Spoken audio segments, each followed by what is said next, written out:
अगर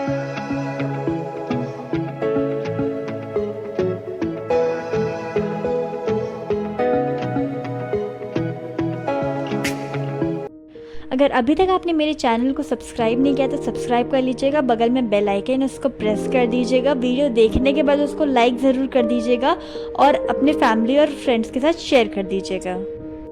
जब सीड से कोई भी पौधा ग्रो होता है तो उसकी स्टेम बहुत वीक होती है, तो हमें किन किन बातों का ध्यान रखना और क्या क्या सावधानियाँ रखनी है, चलिए इस वीडियो में जानते हैं।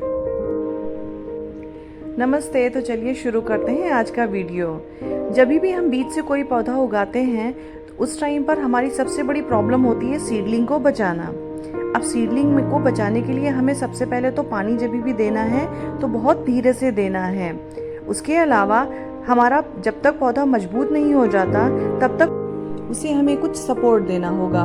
छोटे पौधों के लिए हम छोटी स्टिक्स लगाकर उसे किसी रस्सी की सहायता से या फिर किसी आजकल तो बहुत सारी सपोर्ट के लिए आपकी पिन्स आ गई हैं, आप उनसे भी उसे बांध सकते हैं। लेकिन अब उसे बांधना कैसा है, उसे आप बहुत ज़्यादा टाइट अगर बांध देंगे तो उसका जो तना है वो डैमेज हो सकता है। तो इसके लिए हमें क्या करना है, आप छोटी छोटी रस्सी के टुकड़े लीजिए और उसके बाद आपको छोटी छोटी स्टिक्स उन सीडलिंग्स के बगल में लगा देनी है। बस हाँ, ये भी ध्यान रखिएगा कि उनकी जड़ें डैमेज नहीं होनी चाहिए। और फिर आपको रस्सी को डायरेक्ट तने में नहीं बांधना है, बल्कि रस्सी को एक बार तने के किनारे से घुमाकर और फिर जो लकड़ी आपने ली हुई है उसमें बांधना है। क्योंकि अगर डायरेक्ट आप तने में रस्सी और फिर लकड़ी में बांधेंगे तो तना थोड़ा डैमेज हो सकता है। तो एक बार उसको घुमा दीजिए रस्सी को इस तरह से और फिर लकड़ी में धीरे से बांध दीजिए और ज़्यादा टाइट नहीं, हल्का सा ढीला ही बांधिएगा क्योंकि सीडलिंग्स हमारी अभी नाजुक हैं। तो इस तरह से क्या होगा कि अगर हवा थोड़ी सी तेज चलेगी या आपने पानी देते समय थोड़ा सा भी सावधानी आपने नहीं रखी तो आपका पौधा गिरेगा नहीं, क्योंकि उसके पास इस लकड़ी का सपोर्ट रहेगा। इसी तरह से जिस तरह से यहाँ पर देखिए हम बांध रहे हैं, उस तरह से आप अपने पौधे को सपोर्ट दे सकते हो।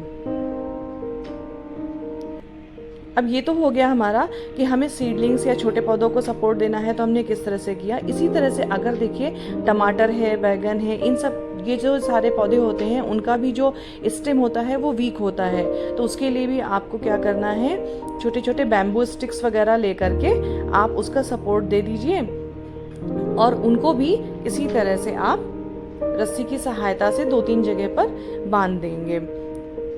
और साथ में ये ध्यान रखिएगा कि जब भी आप बांध रहे हो तो उनका स्टेम हमारा कहीं पर भी आपको जोर से नहीं करना है, सो दैट आपका जो स्टेम है वो डैमेज ना हो। और देखिए इस तरह से आप इसको भी बांध दीजिए। तो अगर आपका अभी समर टाइम चल रहा है, जोर से हवा चलती है या कुछ भी होता है तो आपके पेड़ के पास सपोर्ट है तो वो आपका पेड़ गिरेगा नहीं। दूसरा तरीका ये है कि इस तरह की नायलॉन पिन्स भी आती हैं जो नेट वगैरह लगाने में या बहुत मतलब कई सारी चीज़ों में आपके काम में आती हैं, पैकेट्स वगैरह बंद करने में। तो आप इनसे भी अपने पेड़ को बांध सकते हो, लेकिन आपको बहुत ही टाइटली नहीं इसको बांधना है। धीरे से आप थोड़ा सा ढीला ही अपने बैम्बू स्टिक के साथ में इस पर्टिकुलर पेड़ को, प्लांट को बांध सकते हो। और इसके अलावा आपको ध्यान देना है कि आपको बहुत ज़्यादा पानी भी नहीं देना है कि आपकी मिट्टी सौगी ना हो जाए और आपकी सीडलिंग्स की जो रूट्स हैं वो रॉट होकर के गिर जाएं। ऊपर की मिट्टी जब भी आपको सूखी लगे तो एक बार आप थोड़ा सा चेक कर लीजिए कि अंदर की मिट्टी कहीं गीली तो नहीं है। Like, subscribe and share. Thank you.